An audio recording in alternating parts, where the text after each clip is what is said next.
careful you choose.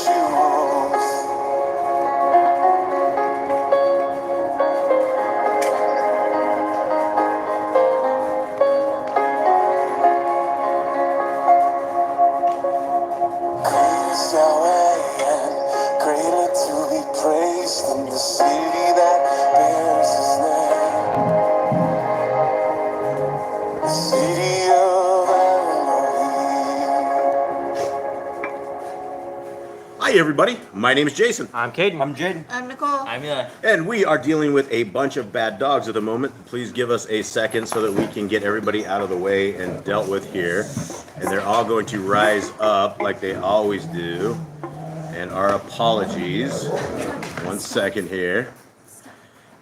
Yes, and so here we are, everybody. We thank you guys very, very much as the family contains these 9 furry critters who have decided to rise up here. We are going to get the show on the road. So much love to everybody out there. We are the people who believe that the laws, statutes, and commandments of our Creator that are found in Genesis, Exodus, Leviticus, Numbers, and Deuteronomy are the guidelines for life.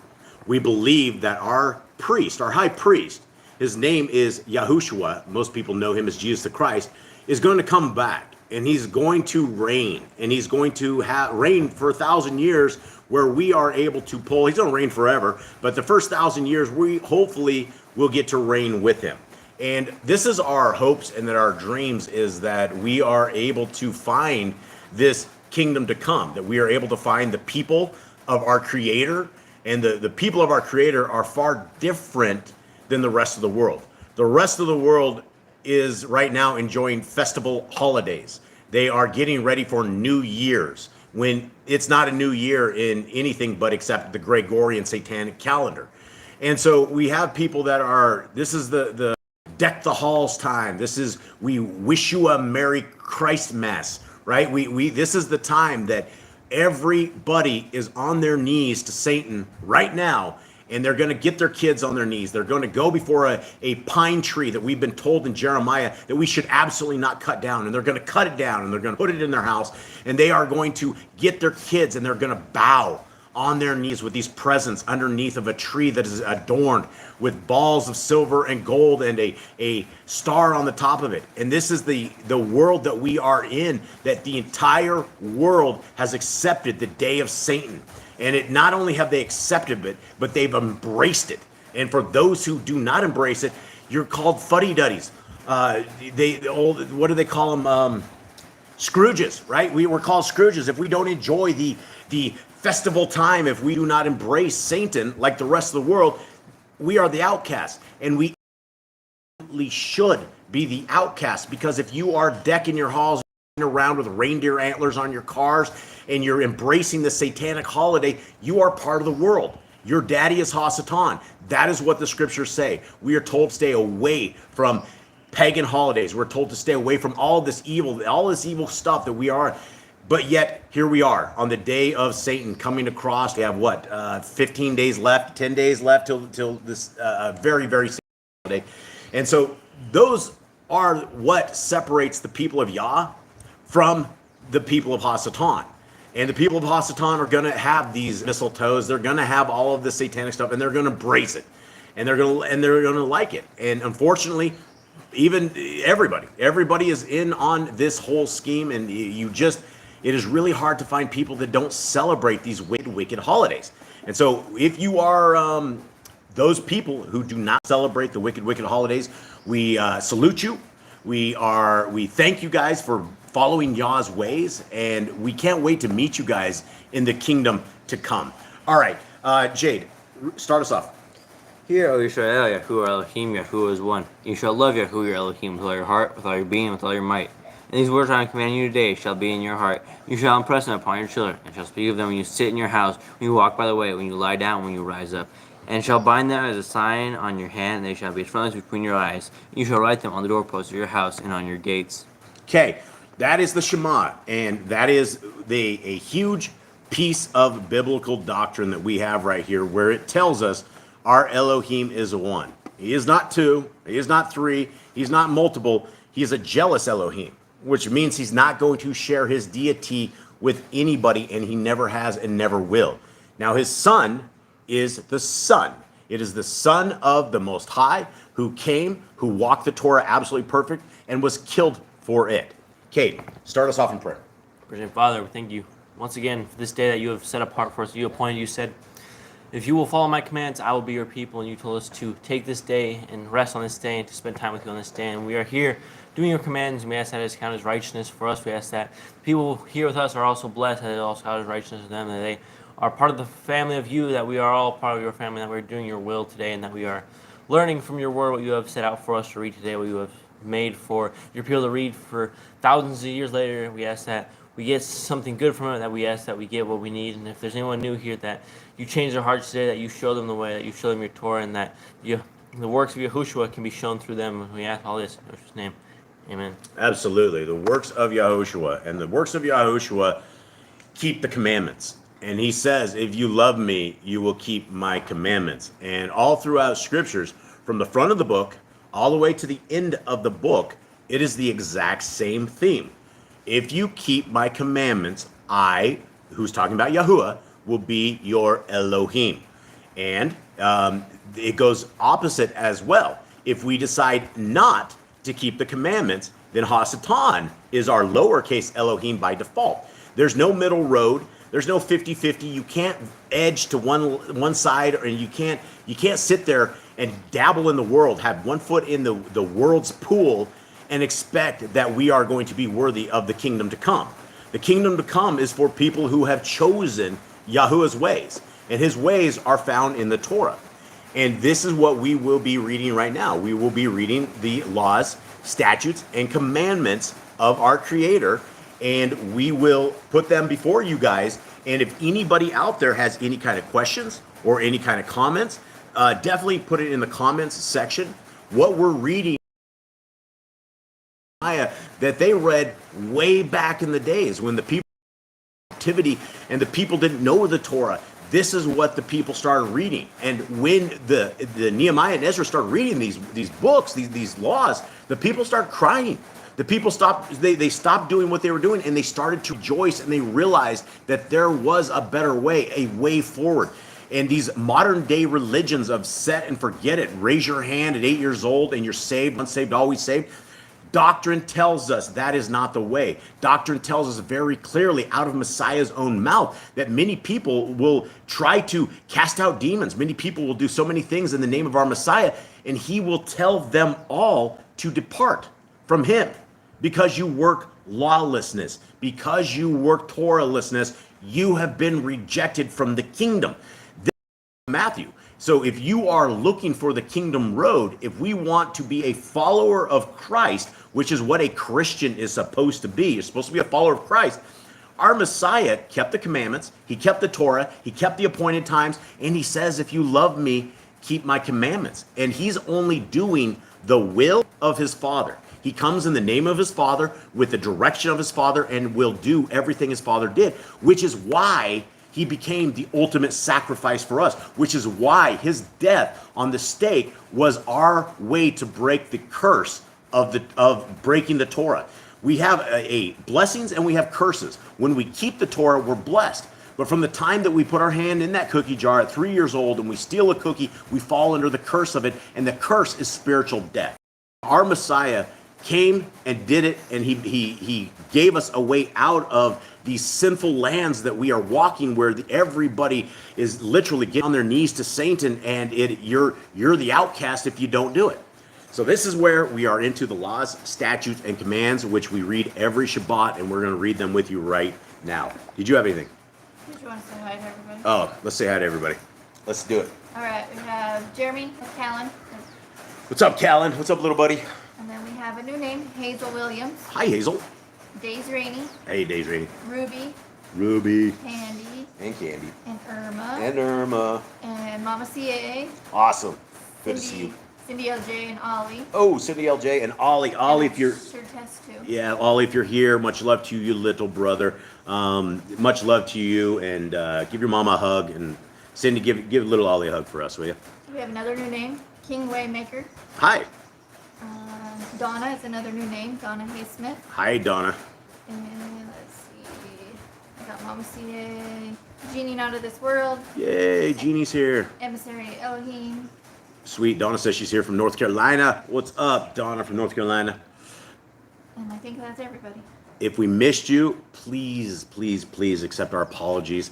Emissary, did you say hi to Emissary of Elohim? I said him. Okay. You said Donna. Yeah, so Emissary of Elohim is a good buddy of ours, and we really, really appreciate all of you guys, man. You guys are all family to us. We're not, if you guys are like preachers or anything of the sort, that is absolutely not us. We are simply a group of family. We are reading together as scriptures from the middle of the jungles of South America. And we love scriptures. We love the laws, statutes, and commandments of our Creator. We love Yah's people. And we love Yah's people because it's very, very rare that we find commandment-keeping people anywhere around. And so all of our family that we have, our natural family, they've completely disowned us and our ways. They are, they are people that just don't care about anything other than just worldly stuff. And so it doesn't matter how much we try to bring them around to Yah's ways.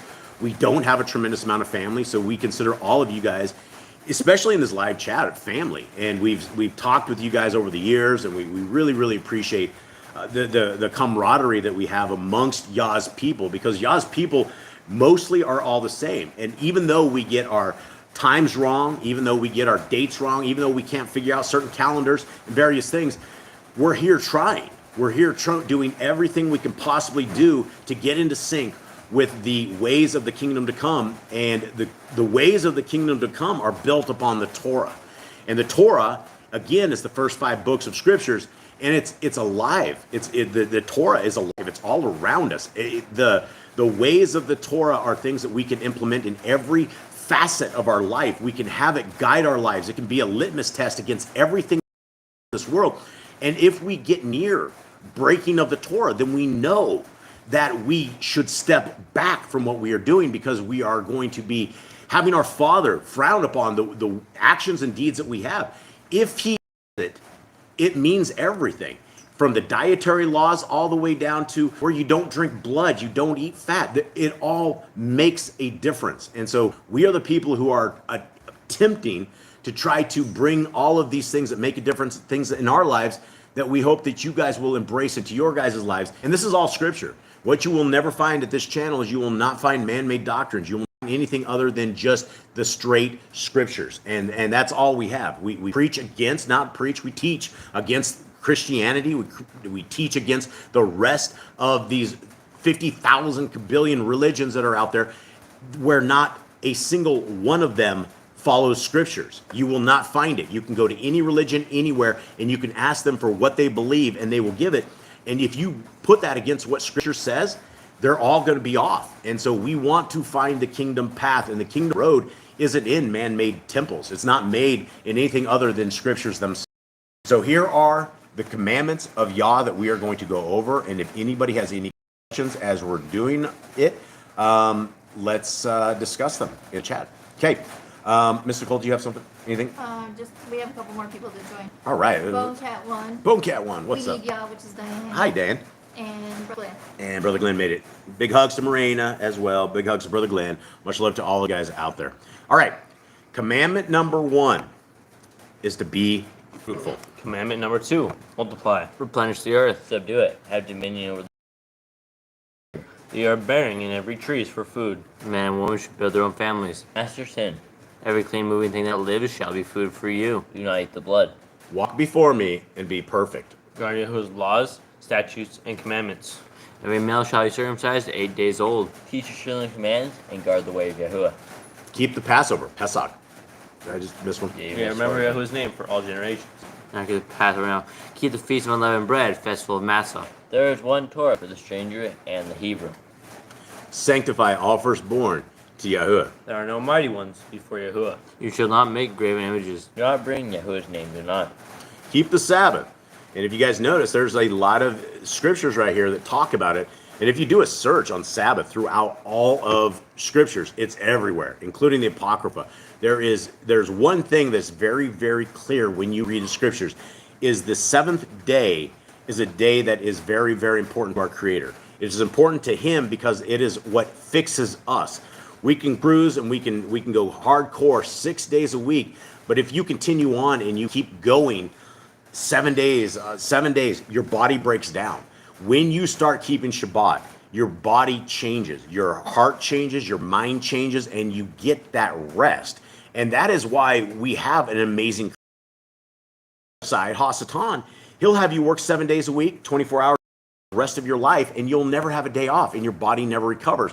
But yet our Creator knows that we need this day of rest to chill, to get caught up, and to get close to Him.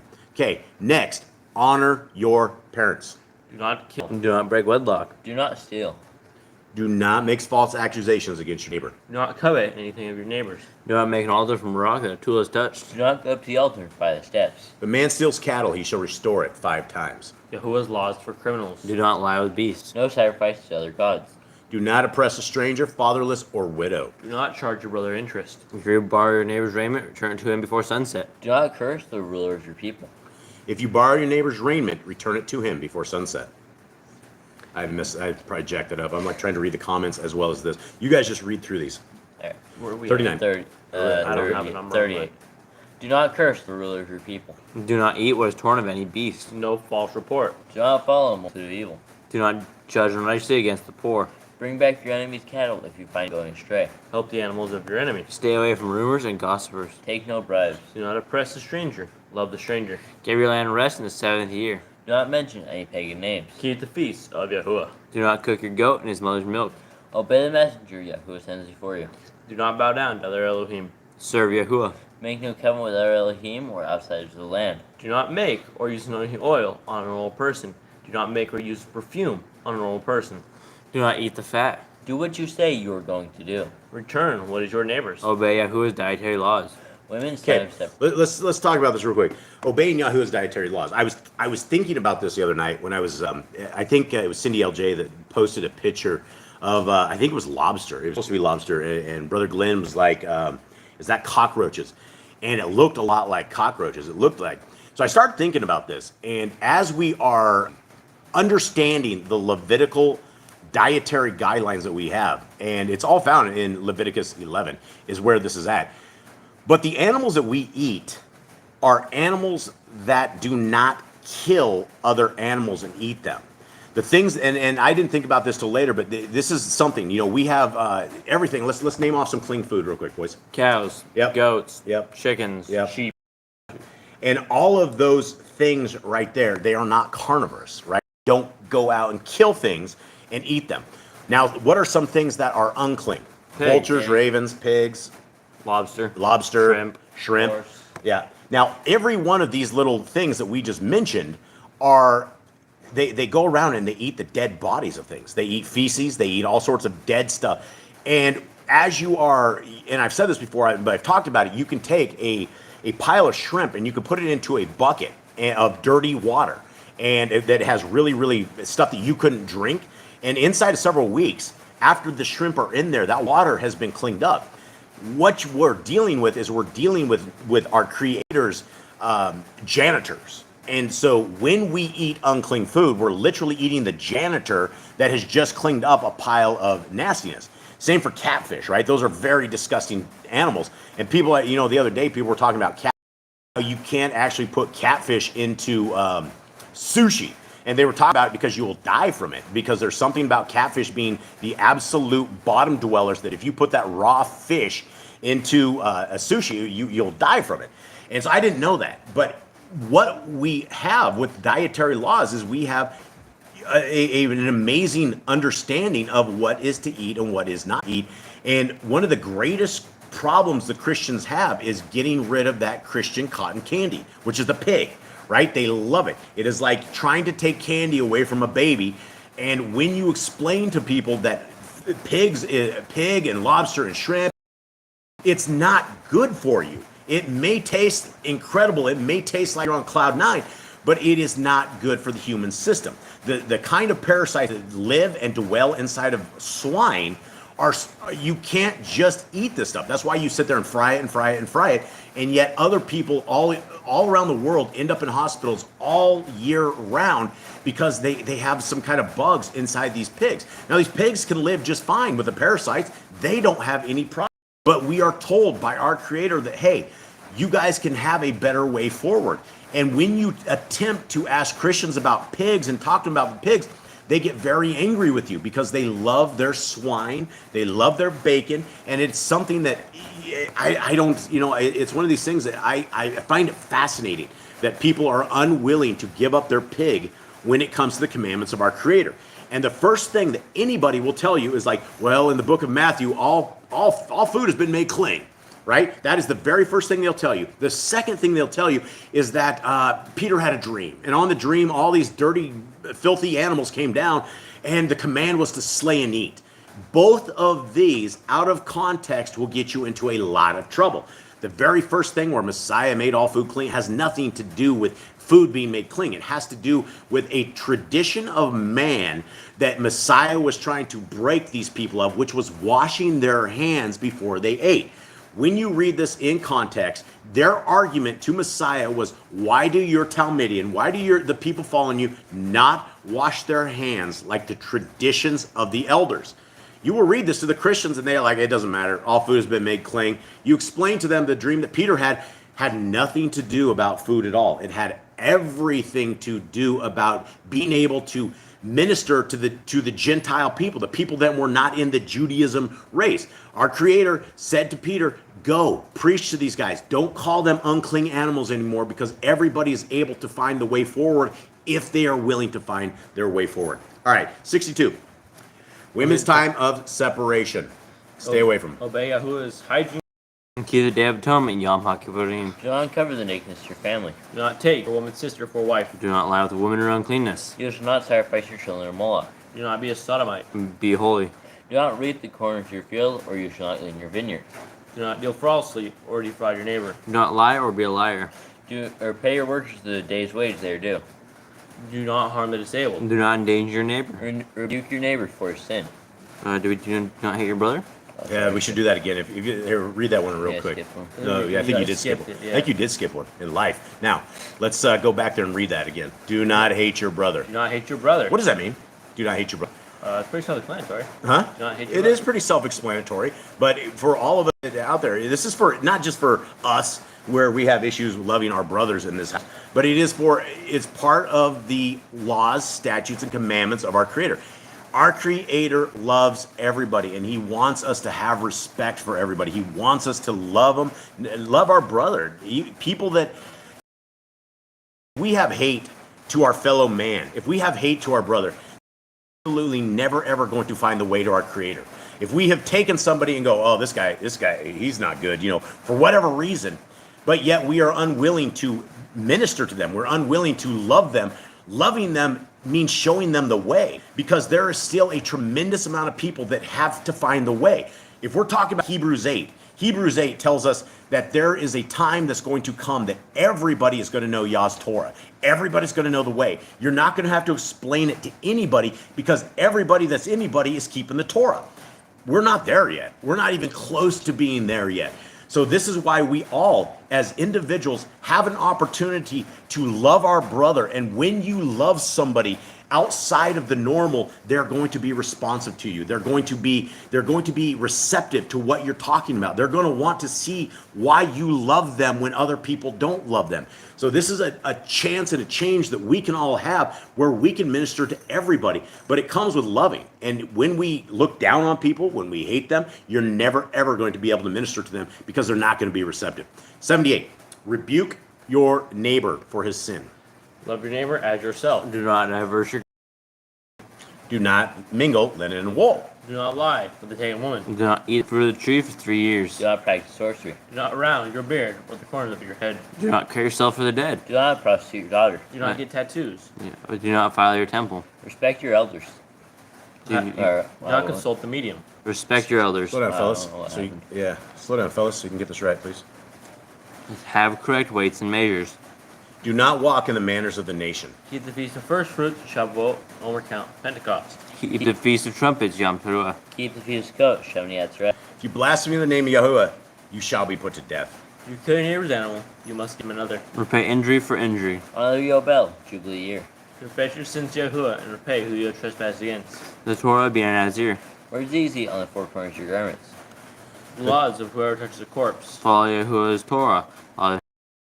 Keep your oath to Yahuwah. Do not add or take away from the word. Very important, guys. I'm going to stop real quick and make a quick point on this.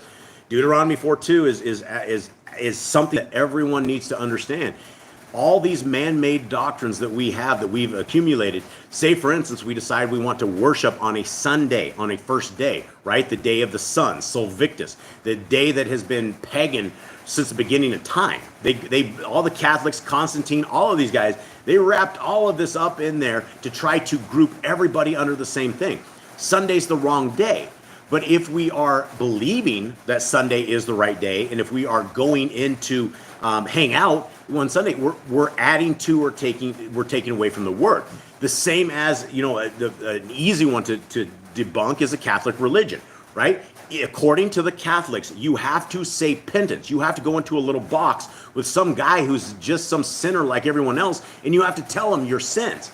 And this guy in the box will literally tell you your sins are forgiven and to go sin no more. He'll tell you what you need to do for penance and that you need to say 7 Hail Marys and then it's all said and done, right? None of that is scripture. Not a single thing is scripture. When we call a pope the father, right? It clearly says, Messiah says we're not to call anyone father, but yet you have taken a religion, and Catholicism is an easy one because it's just straight satanic. And it's everything about it from the beginning of it to the very end of it is completely satanic. And that really upsets a lot of Catholics. But if you want to defend it, let's defend it with the word of our Creator. We are not to do what the Catholics do. They have graven images all over the place, from the beginning of their little churches to the very end. All of their mass that they do, where they are everything. The complete system is satanic. But at the same time, it's the Christian religion is completely satanic. They will have you doing and eating unclean foods. You don't have any laws. You've nailed the laws of our Creator to a cross. And then you don't have to keep them because Messiah came and fulfilled them, which is an absolute lie. He came and made them full. He went and walked the Torah absolutely perfectly, which is what fulfill means. It doesn't mean that he abolished what his dad had done for us for all time. The Torah is a gift. It is something that if we put it on the cross, we are giving back a gift that we've been given. And the Torah will keep us alive. That's the point of the Torah. It keeps us alive spiritually and physically. All right, continue on. Guard your soul. Learn to fear Yahuwah. You shall love Yahuwah with all your heart. Bind the laws upon your hands and the frontlets between your eyes. Write the Torah on your doorposts. Do not tempt Yahuwah. Do what is right and good in the sight of Yahuwah. Do not be afraid of your enemies. Remember Yahuwah. Circumcise your heart. Cleave to Yahuwah. Swear by his name. Destroy graven images. Do not make an idol of Yahuwah as the pagans do their Elohim. Rejoice in all Yahuwah has blessed you with. Do not do what is right in your eyes. Do not hearken to the words of the false prophets. Do not make any baldness between your eyes for the dead. You shall not eat any abominable thing. All right, let's hold on real quick. Where are we at? What number? 128. 128. All right, so let's talk. I think it was Jeannie that was talking about. Jeannie, there is nothing more glorious looking on a woman than a pair of tzitzits. If you have some tzitzits on, Nicole's been sporting these things around for, 8 years? Something of the sort. It is I would absolutely wear tzitzits. If you've never worn tzitzits before, there is no command about being female or male. It's the sons and literally the sons and daughters of Yisrael who were commanded to wear them. And so it is a commandment. And not only that, it's one of those marks of Yah's people. When you're going around and you're wearing tzitzits, it is unfortunate. Most people will look at you and go, "Oh, you're Jewish," and then you're like, "Well, no, we're not Jewish. We don't go to that religion either. That's just a man-made religion of all these things." But we are told that we need to wear tzitzits. And in the end times, when people see people with tzitzits, and they will say, "Take us to your Elohim. Show us the path to Elohim Most High." And that's where we show them the Torah. That's where we show them the gospel. That's where we show them the greatness of our Creator, because we have found it. And when you are starting to wear tzitzits, it is something that you don't really want to leave the house without. And so we all wear. I will not leave my gates without tzitzits on. I do not go anywhere without tzitzits. It feels to me like a covenant, like a peace that if I am going without tzitz, it's a problem. And in the past, we've actually found people. We were at it was like 10 years ago. We were at some little what they call a gringo market here, and we had people come up to us and say, "Hey, who are you? Seats, and why do you have blue in your Z seats versus the white?" And that just leads you into these conversations that you can have about the commandments and more things that our Creator has told us to do. Okay, was there anything else on that? Okay, 127. I don't know where I hit it. You shall not eat any abominable thing. You shall give to a stranger of clean food that dies of itself, but you shall not eat of it. Give tithe of your increase of end of the 7-year lease. Do not borrow from a nation. Do not harden your heart, nor shut your for. Guard month 1 of Yahuwah's calendar. 3 times a year all males shall appear before Yahuwah. You shall make judges and officers in all your gates. Do not plant Asherah poles near the altar. There must be 2 or 3 witnesses. Hearken unto the Nabbi, the prophet Yahuwah has chosen. The prophetess of Deuteronomy. Do not remove your neighbor's property line. How to deal with false witness among Torah keepers. The first child is get double portions. If your brother's cattle or clothes are lost and you find them, you must return them. A woman should not wear what pertains to a man, nor a man wear what pertains to a woman. If you find a bird's nest, the mother and the babies, or eggs, take the babies, but not the mother. If you build a new house with a flat roof that it'll be lived on, you must put a railing around it. Do not be a prostitute. Do Do not use dirty money. The law of divorce. not take a person's millstone for a pledge. If you lend to your brother, do not enter his house to eat your payment. He must bring it to you. Return his clothing before sunset, if that was his pledge. Do not oppress a hired servant that is poor and needy. Every man shall be put to death for his own sin. Do not go back for the forgotten sheep in the field, neither for the stranger, fatherless, and widow. Do not muzzle your ox when he treads out grain. If your brother dies and has no child, you shall take his wife and the firstborn after your brother. At the end of the 7 years, you are to read the Torah at the feast of Sukkot. All right, so there we have it. And as Eli is getting us set up on there, I saw it. Who is it? Irma. It was Irma. I don't know if it was Irma. I actually thought I saw Jeremy's stuff. That is how you absolutely know the difference between people that are in covenant with our Creator and people that are out of covenant with our Creator. Is not only with the tzitzit, but the color of the tzitzit. And you will not find Jewish people wearing any kind of blue in their tzitzit. In fact, it is against in their Talmudic books. They believe that they lost that color of blue back in the day or something, or however they figured out the color blue. So instead of them coming up with a blue of any kind, they simply wear white. And the white is not in scriptures. It never says anything about white in there. It says blue. It's a blue thing. It's Yah's colors. And when you read the Old Testament, it's very, very clear. Yah's favorite colors are blue, purplish. It's like everything he made the temples with, it was always had like blue. So you'll want to wear real tzitzits that don't have. I know people still put white in them. Every tzitzit we do is strictly blue because there's just no commandment. And I know the girls like to do foo-foo stuff and throw like white in there, and I don't think there's anything wrong with it as long as we have the majority of the colors being blue. Okay. Now, what we're about to do, guys, is we're about to read Exodus 16, and this is from Yah Scriptures. And yesterday, by the end of the day, they sword completely done, and so we released the sword module for a PC and for a Mac, not for cell phones. It's been released. Miss Nicole will throw a link in there for the 2 files. There's 2 files you need if you guys use Eid sword. You'll need a it's TTF, right? Yeah, it's a TTF. The BBLI file, and Miss Nicole will stick these in there, or you can just go to the downloads. If you guys need any help getting these on a Windows or a Macintosh, let us know. We're always here to help. We're here to support. But this is a hefty eSword module because it has all of the Apocrypha that eSword allows. And it's not all of the Apocrypha, but we filled in every place possible that we could get scriptures that the eSword allowed. And so it is a very, very big eSword program, and it is actually really, really nice. And so we're hoping, and if you guys would actually send a few prayers up for us, this is our request, is that we are able to figure out the phone version of this. And right now, the way with the Paleo Hebrew is in phones, we don't know if we can get it in the phones, but the majority of the people that use eSword seem to use it on their phones. And so we are diligently trying to figure this out and how to get the Paleo. The rest of it works fine on the phones. you can read it and everything, but it doesn't have the paleo for our creator and his son's name. And that's the main thing that we're trying to make sure is trying to get restored as far as that goes. That's what I meant by 𝐤𝐄𝐄. 𝐤𝐿MA. She downloaded it. And said Oh, it works. yeah, 𝐤𝐿MA. Yeah, so that's what I thought when you said I thought it was 𝐤𝐿MA. yeah, I so was so going with that. thank you, 𝐤𝐿MA, for downloading that and getting it another. We've had a few reports of people that got it working. It is really an art to do this, and it's really a blessing. We've been privileged to have this opportunity to do this. So we're just trying to figure out the phone. If we can dial in the phone, we will literally be able to get Yah Scriptures into like everybody that has eSword on their phones, which is a lot of people.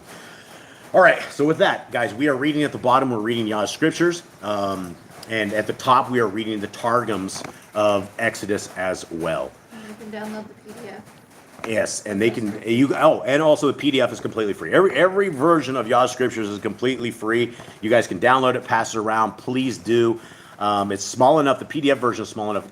Nicole, can you throw the PDF in there as well? The PDF is small enough that for anybody that wants a restored name scriptures, you guys can email this to them. So simply attach it in an email and send it off. And people may read it, they may not read it, but it's small enough that we can get this worldwide out to people. So again, thank you to everybody who's downloaded. Thank you to everybody who's been supportive, and thank you to everybody at the Yahoo and the Torah channel. We love you all. Okay, here we are, Exodus 16. Somebody quite give me a where are we at to this point in Exodus 16? Anyone? Once Moses ended all his plagues and got the children of Israel out, they crossed the Red Sea. That was something that nobody's ever seen, right? The sea opened up, made a path for them to walk, and as Pharaoh came to take his people down, the waters closed and saved the children of Israel. They all sung a song of happiness. They all were praising Yah, thanking him for his salvation.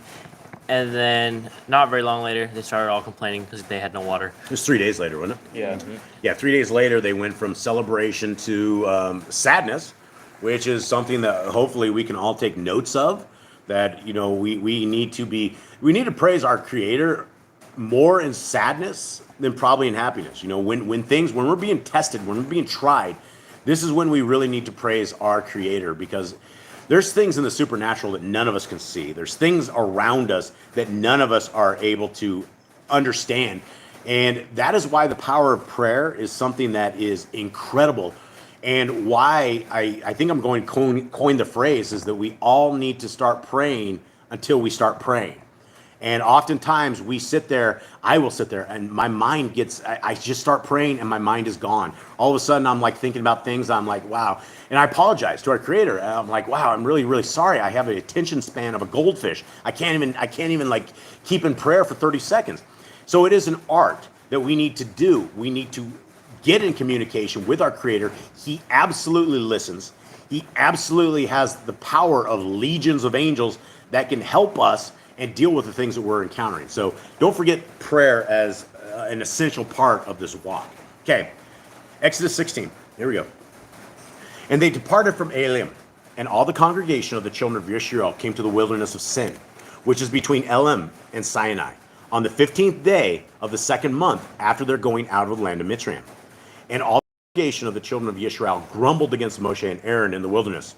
And the children of Israel said to them, if only we had died by the hand of Yahuwah in the land of Mitzrayim, when we sat by the pots of meat, and when we ate bread to satisfaction. For you have brought us out of this wilderness to put us all, this assembly, to death with hunger. So here we are. Right? We're complaining again. Moshe ended up with a whole bunch of adolescent kids that are all complaining. They will not stop grumbling. And the faith of these people seems to be gone. And so first it was water, now it's hunger. And again, would we be different? Would we be those people that are different? Would we be praising Yah without food?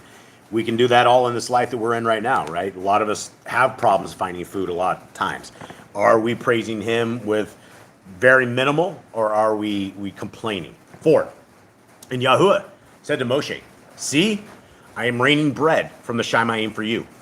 And the people shall go out and gather a day's portion every day in order to try them, whether they walk in my Torah or not.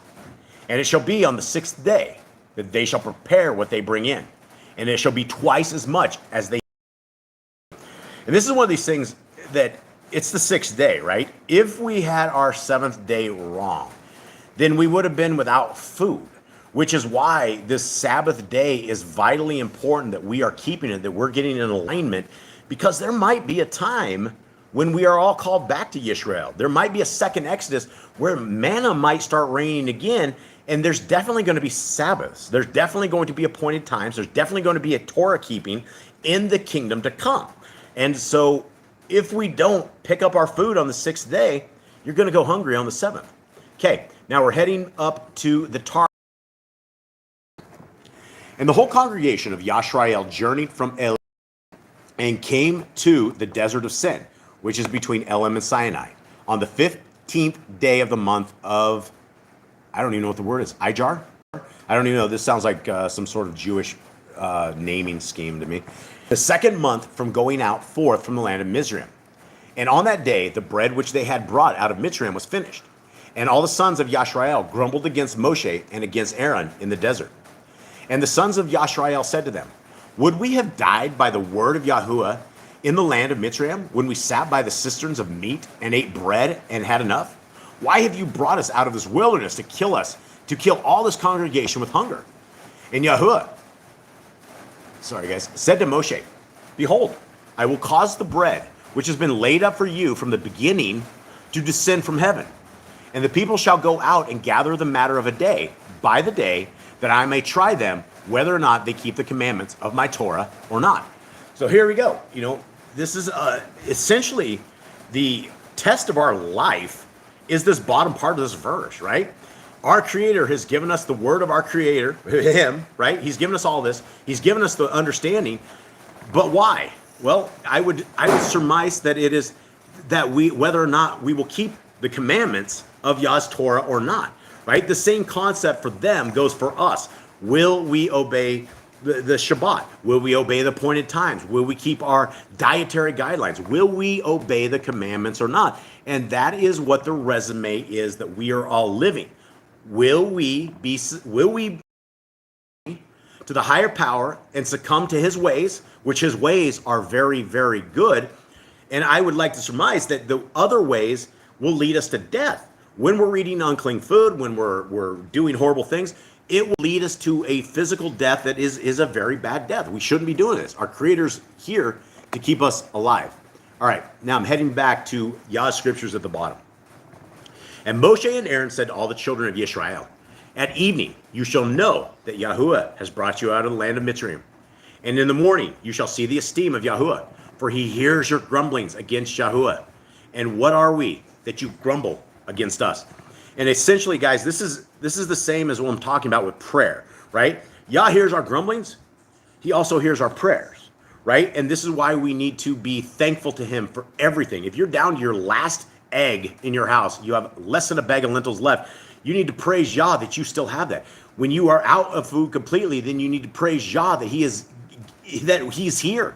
We can all go through these trials and tribulations, but if we have Yah as our Elohim Most High, he will walk with us and he will guide us even through these very tricky times that all of us little humans end up with. Okay, 7. And in the morning you shall see the esteem of Yahuwah, for he hears your grumblings against Yahuwah. And what are we that you grumble against us? And Moshe said, in that Yahuwah gives you meat to eat in the evening, and in the morning bread to satisfaction. For Yahuwah hears your grumblings, which you make against him. And what are we? Your grumblings are not against us, but against Yahuwah. And Moshe said to Aaron, say to all the congregation of the children of Yisrael, come near before Yahuwah, for he has heard your grumblings. And it came to be, as Aaron spoke to all the congregation of the children of Israel, they looked toward the wilderness and see, the esteem of Yahuwah appeared in the cloud. Moshe saying, I have heard the grumblings of the children of Yisrael. Speak to them, saying, between the evenings you are to eat meat, and in the morning you are to be satisfied with bread, and you shall know that I am Yahuwah, your Elohim. Okay, let's go back up to the Targums at the top. Let's get down to this part. 6. And Moshe and Aaron said to all the sons of Yisrael, at evening, you shall know that Yahuwah has brought you out free from the land of Mitzrayim. We revealed to you the glory of the presence of Yahuwah. And we, what are we accounted that you complain against us? And Moshe said, by this you shall know when Yahuwah prepares you at evening flesh to eat, and in the morning bread to satisfy, that your complaining wherewith you complain against him are heard before Yahuwah. And we, what are we accounted? Your complaints are not against us.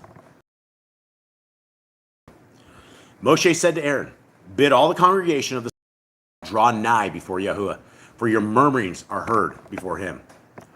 And it was while Aaron was speaking with all the congregation of Yashrael that they turned toward the desert, and behold, the glory of the majesty of Yahuwah was revealed in the cloud of glory. And Yahuwah spoke to Moshe, saying, hearing I have heard the trial before me. Speak you with them, saying, you shall eat flesh, and in the morning you shall eat bread, and you shall know that I am Yahuwah, your Elohim. Okay, now we're heading back to Yah Scriptures at the bottom. We're going to find out exactly what kind of meat is coming their way. And it came to be that quails came up at the evening and covered the camp. And in the morning, the dew lay all around the camp. And the layer of dew went up and brown substance, as fine as frost on the ground. And the children of Yashrael saw, and they said to each other, what is it? For they did not know what it was. And Moshe said to them, it is the bread which Yahuwah has given you to eat. This is the word which Yahuwah has commanded. Let every man gather at each one's need. An omer for one being, according to the number of beans. Let every man take for those who are in his tent. You guys remember back when we figured out what exactly an omer was? How much was that? Anyone remember? It was quite a bit, was it? It is quite a bit. Yeah. Do you remember what it was? No. Like, it was cups and cups of flour, right, or something of the sort. Yeah, I want to say like 6 cups. It was a lot. It was enough for definitely a meal, absolutely meals and whatnot. So it's a lot. If you guys are wondering what that was, It might have been 8 cups because I think it was a quart-sized jar. yeah, a quart-sized jar of flour ground up, and you can make a lot of for sure. Okay, 17. And the children of Israel did so and gathered, some more, some less, and they measured it by omers. And he who gathered much did not have too much, and he who gathered little did not have too little. Each one gathered according to his need. And Moshe said, let no one leave any of it. And they did not listen to Moshe. So some of them left part of it until morning, and it bred worms and stank. And Moshe was wroth with them. And they gathered it every morning, each one according to his need. And when the sun became hot, it melted. All right, so other scriptures we have, that people said this was like angel food, right? This was like the food of angels or angel bread. Do you guys remember that? What that was? What do you remember? What book that was? I want to say it was like Jubilees. Yeah, I don't remember. I can't remember what it was, but this is some amazing stuff. What do you guys make of it? That it melts when the sun comes out. Yet if you pick it up prior to that, it doesn't melt. That's the power of Yah. Pretty amazing stuff, huh? The melting part comes even cooler in the Targums. Does it? All right, let's hit it. 13, out the Targums at the top. And it came to pass that in the evening, the pheasants came up and covered the camp. In the morning, there was a fall of Kodesh, dew prepared as a table round about the camp. Are pheasants quails? I don't think they are they? Pheasants has a big, long tail. Do quails have that tail? I don't know. Anyone that looks at, you have internet? Somebody look that up? I don't know if that's the same. Why we have two different birds here. Let's continue on, though. And the clouds ascended and caused manna to descend upon the dew. And there was upon the face of the desert a minute in lines, minute as the hoarfrost upon the ground. Now, what do you suppose that means? And there was upon the face of the desert a minute in lines, minute as the hoarfrost upon the ground. I don't know what exactly that means. Anyone? I don't think that's the same kind of minute we know. I think it's something else. Yeah, I don't know what it's talking. The minute there says substance in lines. Okay, 16:15. And Namely, chicken, quails, and pheasants are closely related, but that's where the similarity ends. When it comes to size, color, plumage, and diet, habit, each Is this of from these Brother birds- different from the other.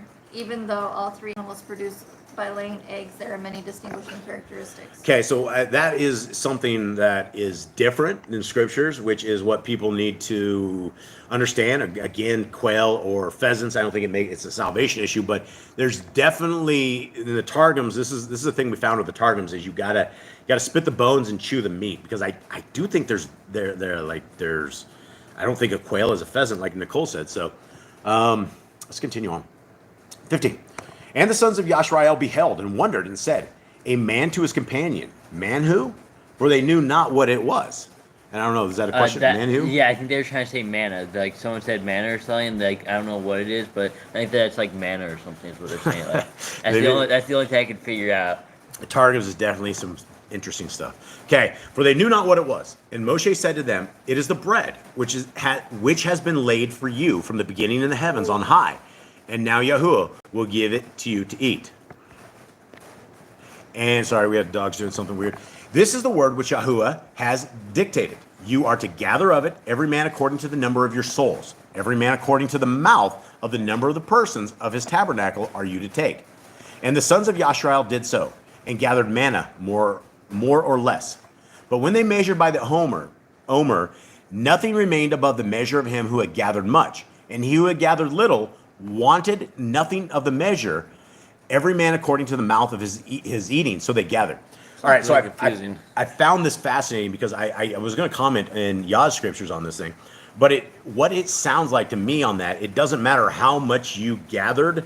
At the end, it was the same measurement. They'll all end up the same. Yeah, so if you're some greedy dude out there that's like, I'm going to get 15 omers of this, you look in your basket, you got like 1 omer. And so that's what it seems to me that they're talking about. Okay, 19. And Moshe said to them, let no man make a reserve of it till the morning. But some of them hearkened not to Moshe. Dathan and Abiram, men of wickedness, did reserve of it till the morning. But it produced worms and putrefied. And Moshe was angry with them. This is the first called time. out. Those are Korach's guys again. Yeah, so these are the first time we actually get names to these guys. So Dathan and Abiram, yeah. So this isn't even. I mean, these people they don't die to like numbers, right? Mm-hmm. So these people are bad dudes, and so even back in Exodus, it appears they were messing with Moshe. Okay, 21. And they gathered from the time of the dawn until the 4th hour of the day, every man according to his eating. But at the 4th hour, when the sun had waxed hot upon it, it liquefied and made streams of water, which flowed away into the great sea. And wild animals that were clean and cattle came to drink it.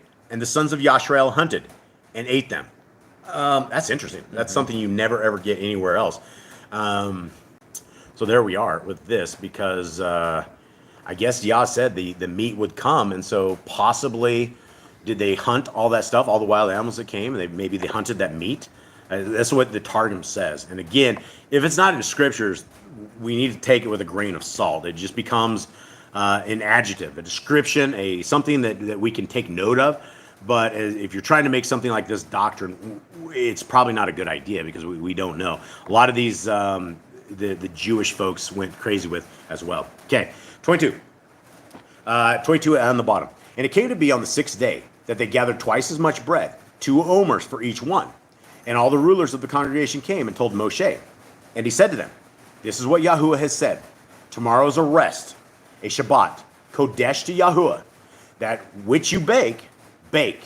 And that which you cook, cook. And lay up for yourselves all that is left over to keep it until morning. A huge takeaway from this verse is tomorrow's a rest, a Shabbat, Kodesh, which means holy, to Yahuwah, which is what today is for all of us, right?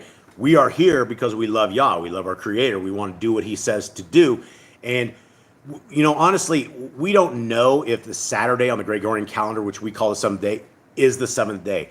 There is absolutely so much confusion on this calendar everywhere that you just, I mean, honestly, a 7th day could be a Wednesday. We do not know. We are thousands of years later. You have hundreds of calendars. You have all of these people on this. And until we have our Messiah, until Messiah comes and clears this up for us, I don't think we'll ever make it through the calendars. I don't think we'll ever be able to agree on a certain date or time. We have said it here on what we believe is the 7th day.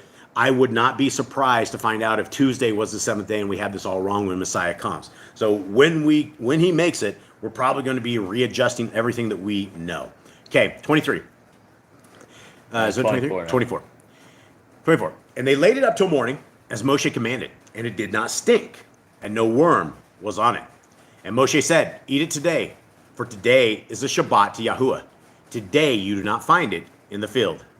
Gather it 6 days, but on the 7th day, which is the Shabbat, there is none. And it came to be that some of the people went out on the 7th day to gather, but they found none. And Yahuwah said to Moshe, how long shall you refuse to guard my commands and my Torah? You know, Moshe, what's he supposed to say to this, right? These are the people of Yah. He's out there watching them. Everybody's supposed to be in their tents. Everybody's supposed to be chilling. But then you have a whole bunch of people that are out in the field looking for manna. They did not follow it. And Yahuwah is very frustrated. He's frustrated this. Moshe is very frustrated. He doesn't know. He doesn't know why these people are so stiff-necked. 29. See, because Yahuwah has given you the Shabbat for 2 days on the 6th day. Let each one stay. Do not let anyone go out of his place on the 7th day. So here we have more understanding of what a Shabbat is. What are we supposed to be doing? How are we supposed to be observing it? Right? It's supposed to be a day of rest. If we're getting in our cars, driving downtown, heading into the mall and doing all sorts of stuff, right? That's not a day of rest. You're working. It's not supposed to be so. 30. So the people rested on the 7th day, and the house of Yisrael called its name manna. And it was like coriander seed, like white coriander seed. And the taste of it was like thin cakes made with honey. So it's actually like really tasty stuff, you would think, right? Mm-hmm. 32. And Moshe said, this is the word which Yahuwah has commanded. Fill an omer with it to keep for your generations, so that they see the bread with which I fed you in the wilderness, when I brought you out of the land of Mitzrayim. And Moshe said to Aaron, take a pot and put an omer of manna before Yahuwah to keep for your generations. As Yahuwah commanded Moshe, so Aaron put it down before the witness to keep. And the children of Israel ate manna 40 years, until they came to an inhabited land. They ate manna until they came to the border of land of Canaan. And an omer is 1/10 of an ephah. Let's head back up to the Targums at the top, and we'll finish this up. And it came to pass on the 6th day they gathered double bread, 2 omers, a man. And all the princes of the congregation came and told Moshe. And Moshe said to them, this Yahuwah has told you to do, tomorrow is the rest of the set apart Sabbath before Yahuwah. That which is needful to have to bake for tomorrow, bake today. And what is needful to boil for tomorrow, boil today. And all whatever remains of that which on today, lay it up, and it shall be preserved until morning. And they laid it up until the morning, as Moshe had directed them. And it did not corrupt, and no worm was in it. And Moshe said to them, eat today, because this is the Sabbath day before Yahuwah.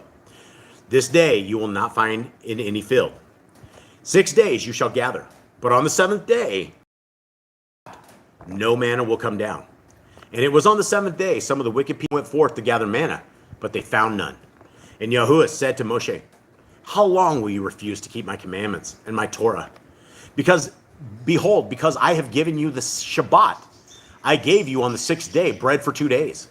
Let every man abide in his place and not wander from one locality to another, beyond 4 yards, nor let any man go forth to walk beyond 2,000 yards on the 7th day. Okay, let's talk about leaven. Yeah, this is a leaven thing. This is a Jewish thing right here. We have nothing in scriptures that tells us how far you should go. And this is definitely what you call Judaism. And the religion, again, a satanic religion of Judaism, has hundreds of laws for Shabbat. And so when it says right here, not wander from one locality to another, we can kind of glean that from regular scriptures that we're supposed to stick around and really not just cruise around, do a whole bunch of stuff that we want to do. But then it brings in 4 yards, which is 12 feet. That's ridiculous. Nor let any man go forth to walk beyond 2,000 yards on the 7th day. Now, that's a long ways. 2,000 yards, we're talking like 1.2 miles, I think. 5,280 feet is a mile. And so if we're talking 2,000 yards, that's a lot. That's 6,000. That's over a mile. Those are things that we should have to consider, but please understand that none of this is in the regular scriptures. So it's probably good advice. I don't think you should be walking 2 miles on a Shabbat. I don't think that's rest. So you consider it probably good information, but the whole beyond 4 yards, that's crazy. I mean, that's like literally 12 feet. That would mean you couldn't even walk out in your yard. And the day of rest is not about intricacies. It's not about a whole bunch of laws and stressing us out with it. What we know of the Shabbat is that we are to rest, and we are not to make people to purchase things. We are not to buy things. The people working for us are not to be working. Our cattle are not to be working. You're not supposed to harness up your oxen or take them out and make them work. Any of that kind of stuff. And so please don't get this piece of leaven mixed up with scriptures, because that's what we do here. Is we like to expose things of that nature, and this is definitely some leaven that has been added. Okay, 30. For the people shall repose on the seventh day, and the house of Yashrael called the name of it manna. And it was like the seed of coriander, white, and the taste of it like preparations of honey. And Moshe said, this is a thing which Yahuwah has commanded to lay up of it a omer, full to keep your generations, that perverse generations may see the bread which you have eaten in the wilderness in your coming forth out of the land of Mitzrayim. And Moshe said to Aaron, take one earthen vase, and put therein a full omer of manna, and lay it up before Yahuwah to be kept unto your generations. And Yahuwah commanded Moshe, so did Aaron, lay it up before the testimony to be kept. And the children of Yashrael ate the manna 40 years, until they came to an inhabited land. Manna did they eat 40 days after his death, until they passed the Jordana and entered into the borders of the land of Canaan. See, that's another thing we didn't know. They ate manna 40 days after his death, which would probably be about right. It was about 40 days before Joshua made it into there, because we know from the time they stepped over into the promised land that the manna stopped. So that's probably 40 days. That's probably right. Again, we don't know that. It doesn't tell us scriptures or anything like that, but the Targum seems to end up with stuff like this. Okay, 1636. In a homer, and they said homerah, is 1/10 of 3 seahs. And so if you're looking for what that is to us, that we can understand, it's 1/10 of an ephah. Okay, all right. Well, that does it for all of us. Thank you guys to everybody who stuck around, listened in. We really appreciate y'all. We love you all, and we really, really appreciate hanging with us during these times. Jade, will you please bless the people for us? Yahuwah bless you and guard you. Yahuwah make his face shine upon you and be gracious unto you. He will lift up his countenance upon you and give you peace. And you shall put my name upon the children of Israel, and I will bless them. Okay, much love to everybody out there. Mr. Cole, is there anything else going on in the chat? You want to say anything? No, they were just discussing daytimes and people being nicer and stuff. Okay. All right, guys. Well, this is it. The dogs are going to get rowdy like they always do. We apologize. Hit it, say it.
All right, fam. We love you guys very, very much. We thank you guys for being a part of our family.